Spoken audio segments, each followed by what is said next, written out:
Greetings, everybody, and welcome to a little presentation on qualitative research methods. I think that, people oftentimes have this impression of qualitative research as being not as valid and as not as useful, perhaps, as quantitative research. And I think that's a false narrative. Remember, in one of the earlier videos, I talked about that it's not a matter of whether qualitative or quantitative is better. It's a matter of what method is best for answering your particular research questions. So we want to give you a little sense about qualitative research methods in this video to supplement some of the things that you've been reading about.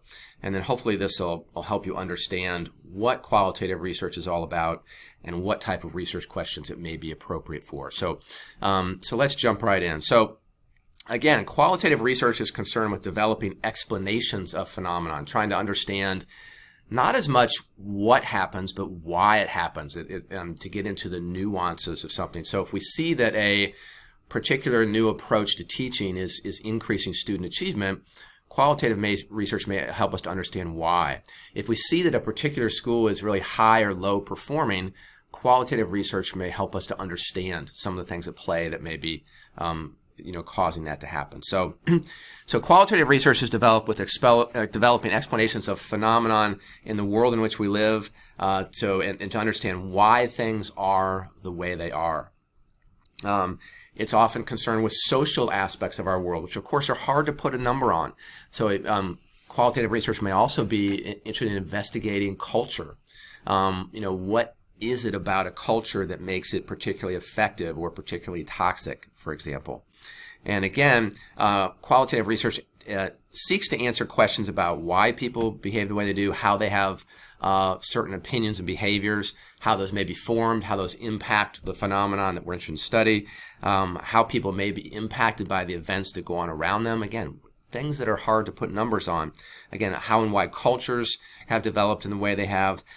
So these are some of the things that you want to be thinking about. If you're looking to answer these types of questions, then qualitative research may be what you're looking at. Again, qualitative questions are how something happens and why something happens. Those are really the two key things.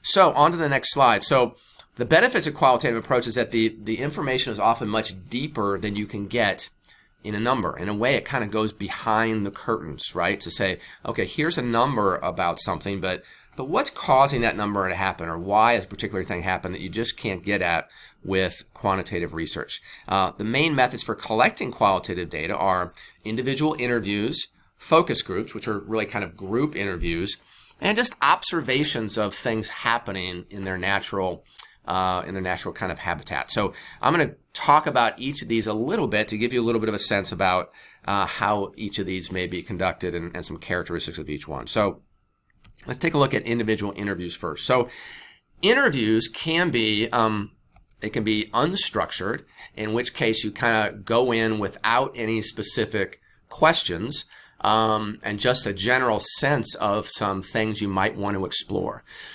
Again, for somebody who's not really experienced with qualitative research, this is not something you really would want to do. This would be for somebody who's really experienced and has a good sense about how to take a particular conversation in a certain direction. So for people who aren't as experienced, I would suggest either a semi-structured or a structured. So semi-structured means that you're going to have maybe 3 or 4 questions that you know you're going to ask in the interview.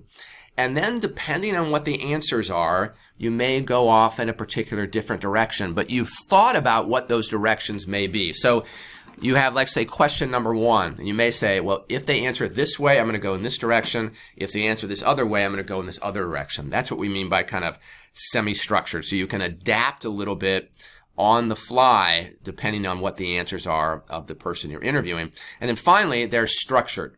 Structured means you have a specific script and you're not going to deviate from that script. So all the people that you interview are going to get exactly the same questions in exactly the same order. And for most of you, the first time that you go about doing qualitative research methods that involve interviews, that's probably would be what you'd want to do, right? So before the interview happens, you really need to think carefully about what type of information you want to get from the person you're interviewing and make sure that that information you're seeking to gather is going to help you really address your research questions. Because analyzing interview data, as we'll talk about in a later video, can be really time consuming. You want to make sure that there's a lot of planning that goes into the interview, so you're carefully crafting the questions to make sure that you're targeting exactly the type of information that you want to get from the particular person you're interviewing.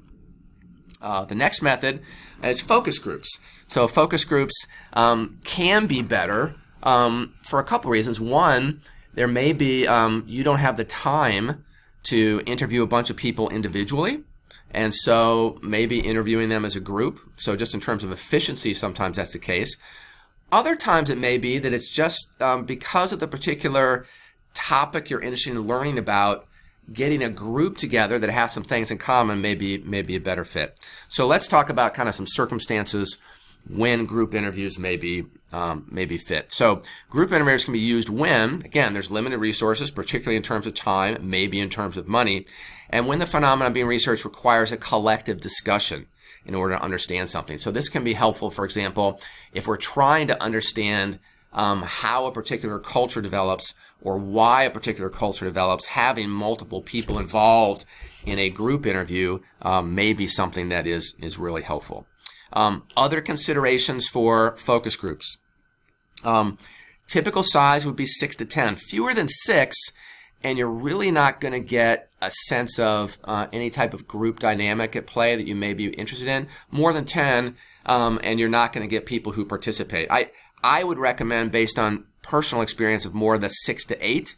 My experience is you get much past that, and you start to have people who really are involved with it and are engaging with it in the way that you would like. You want to get more than just one focus group. And so one of the strengths of focus groups is that, if, for example, if I had 4 hours and I was doing interviews, I'd only get information from 4 people. If I have 4 hours free that I can do focus groups, I could get information from 30 to 40 people. So you want to try to do at least probably 4 to 5 focus groups to get really a sense from as many people as possible what their explanations are, understanding of the phenomenon you're interested in studying. The members of the focus groups should have something in common, which is important in investigation. That's one of the whole purposes for doing focus groups, right? You don't want to have a bunch of people in the room as part of a focus group who have nothing in common and no connection to your particular research interest, right? So there should be some common denominator there. So they can either be put together by you as the researcher if there's an obvious common piece, or you can use existing groups. In either case, you want to be mindful of group dynamics that may influence it. So let's say you're trying to take a look at the culture of a school. One existing group that may already be there would be the science department or the math department. So you could interview people in departments. You want to think about the pluses and minuses of that. If you interview people in a department, are you going to get kind of groupthink and everybody kind of, because they spent so much time together, responding the same way? If you mix people up from departments, you're more likely to get something that's going to be more valid information. So you want to take a look at past research that's been done on your topic with your population to get a sense here about whether you want to keep groups as they are or maybe mix them up a little bit. And last are observations. And a lot of times observations can be really helpful if you don't really know yet what to ask even. So let's say you go, I want to go in and try to understand why something is happening in a particular classroom or a particular school, and I don't even have specific questions yet in terms of knowing where to start. Well, observations can be really helpful in terms of getting a sense about some of the things you may want to dig more deeply into. Other times, observations may be useful if you do have a particular thing you want to look for. Say, I think that this particular thing is what's causing it, so I'm going to go in and just observe in a natural setting and see how often this is happening, or see if what I think is happening before I kind of move to any explanation. So it involves a researcher taking lengthy and descriptive notes of what's happening. This is a really time-consuming process. So where you may go in and do, let's say, 10 one-hour interviews to study something, or 5 or 6 one-hour focus groups, With observations, you're typically spending weeks, multiple times over weeks looking at something, and often much more time consuming than an interview or a focus group. The advantage there, of course, is you can get more deeply into something. Strengths of observations, right? So it can often offer a flavor of what is happening in a way that an interview won't, because you're able to see something happen in its natural setting. And because you're seeing something happen in its natural setting, you can a lot of times get insight into a bigger picture. You can see subgroups or sub things that are happening that may be beneath your overarching theme. And a lot of times this can be used to kind of set up the rest of the research, as I said, to kind of pinpoint some specific things to dig deeply into. Some other considerations when doing observations, right? Sometimes you actually need to become a participant observer.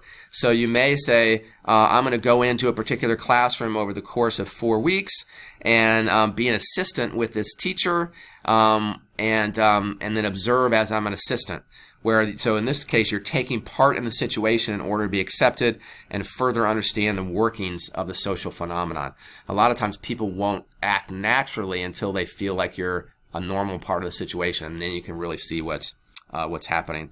Last but not least here, right, observation can sometimes obtain more reliable information about certain things because we can see how people actually behave instead of them kind of reporting their behavior through an interview or a focus group.